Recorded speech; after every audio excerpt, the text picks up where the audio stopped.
बैठक में उठे मुद्दे, मांगे न मानी गई तो आंदोलन की चेतावनी। रविवार को भारतीय किसान यूनियन की बैठक लोहिया मार्केट परिसर में जिलाध्यक्ष गौरीशंकर चौधरी की अध्यक्षता में संपन्न हुई।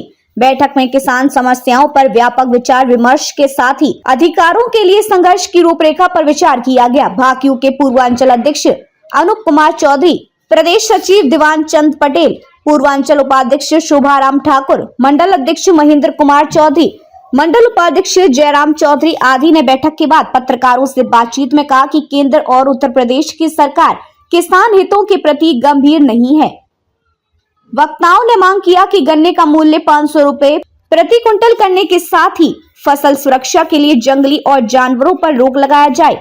उन्होंने कहा कि सरकारी स्तर पर संचालित गौशालाएं आवारा पशुओं को नियंत्रित करने में अक्षम है। भाकियू नेताओं ने एक स्वर से कहा कि पशु बाजार को फिर से शुरू कराया जाए। इसके बंद होने से किसानों को काफी असुविधा हो रही है। भाकियू की बैठक में फसलों का उचित मूल्य दिए जाने, स्वामीनाथन आयोग की रिपोर्ट लागू किए जाने, खेती किसानी में बढ़ती लागत को देखते हुए मूल्य तय किए जाने, मुंडेरवा चीनी मिल द्वारा फैलाए जा रहे प्रदूषण को नियंत्रित करने आदि का मुद्दा छाया रहा। वक्ताओं ने यह भी कहा कि चीनी मिलें किसानों को समय से भुगतान नहीं दे रही है और गन्ना पर्ची के लिए भी किसानों को भटकना पड़ रहा है। वाल्टरगंज चीनी मिल पर वर्षों से बकाया राशि गन्ना किसानों को नहीं मिली। अठमदा चीनी मिल द्वारा भी किसानों का भुगतान समय से नहीं किया जा रहा है। भाकियू की बैठक में खतौनी को प्रतिवर्ष बनाए जाने वाले डाटा अपलोड किए जाने और खतौनी आधार कार्ड बैंक पासबुक के मिलान में आ रही समस्याओं के त्वरित निदान हेतु व्यवस्था किए जाने की मांग उठाई गई। वक्ताओं ने कहा कि यदि मांगे नहीं मानी गई तो भाकियू निर्णायक आंदोलन को बाध्य होगी। बैठक में मुख्य रूप से रामचंद्र चौधरी, राजेंद्र प्रसाद चौधरी, रमेश चौधरी, जगदीश प्रसाद, राम शब्द, रामपाल सिंह, ब्रह्मदेव, विनोद कुमार, राम केवल वर्मा, चंद्र प्रकाश चौधरी, जगदम्बा प्रसाद, सूर्य नारायण, आज्ञा राम, भरत शर्मा, राम बहाल के साथ ही भाकियू के अनेक पदाधिकारी सदस्य शामिल रहे। आइए देखते हैं रिपोर्ट। वर्तमान में चाहे वो केंद्र की सरकार हो चाहे राज्य की सरकार हो, ये सरकारों की मिली भगत है कि किसान का इतना उत्पीड़न करो कि किसान स्वयं खेती करना बंद कर दे। ये तो भला कहिए कि वो 3 कृषि कानून वापस हो गए, नहीं तो ये जो पीडीएफ का अनाज सरकार खरीद रही है ये बंद हो जाता और जो गरीबों को अनाज मिल रहा है इसमें सरकार सीधे रुपया देती।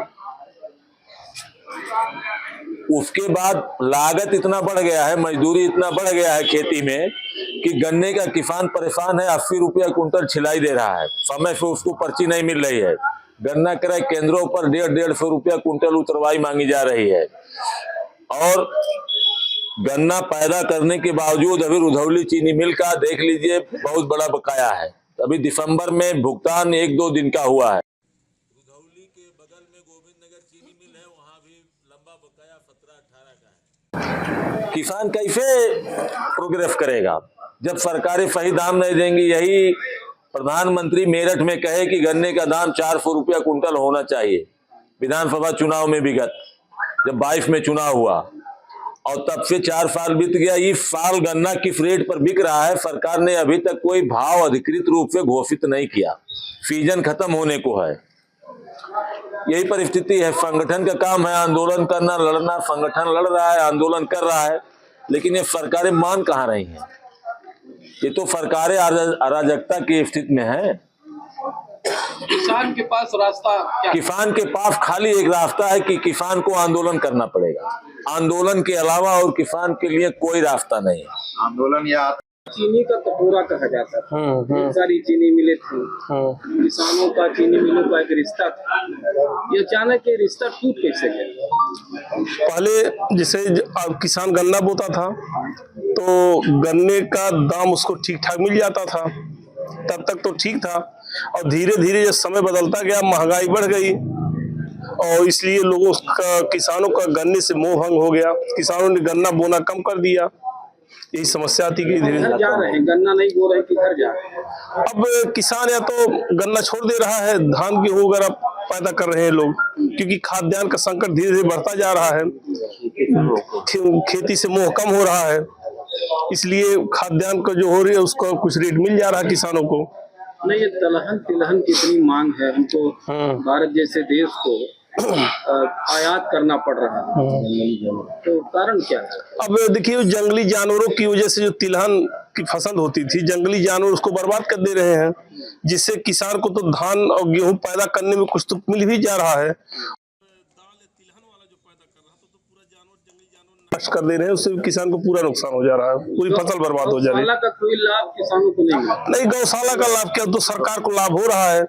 जैसे पहले तो जंगली जानवर जो भी किसान पशु पालता था उसको बाजार मिल जाता था, बिक जाते थे। आज बिक नहीं रहा, उसको गौशाला में किसान छोड़ दे रहा है, उसकी फसल भी बर्बाद हो रही है, और जो सरकार जो मांस का निर्यात कर रही है उसमें उसको भी लाभ, फ्री में जानवर मिल जा रहे हैं, मांस का निर्यात को बढ़ गया सरकार का। तो पशुओं का बाजार अगर शुरू कर दिया जाए, थोड़ी राहत मिल जाएगी? बिल्कुल राहत मिलेगा, किसान को अपनी फसल से भी राहत मिल जाएगी और कुछ पैसा भी उसको मिल जाएगा। बड़ा संकट, बहुत बड़ा संकट रहेगा। संगठन आपका गन्ना है, किसानों, देखिए, अगर किसान गन्ना बो रहा है, अगर उसमें गन्ना खत्म करके अगर गेहूं नहीं डाल पा रहा तो किसान का पूरा नुकसान हो रहा है। पर्ची व्यवस्था कैसी चाहते हैं? अब पर्ची व्यवस्था तो पहले नंबर त्योहार लिए सामान के नाम पर ये लोग पूरा धांधली कर रहे हैं। वही गन्ना दिन में जाता है तो और सामान्य रहता है, रात में हुई अर्ली।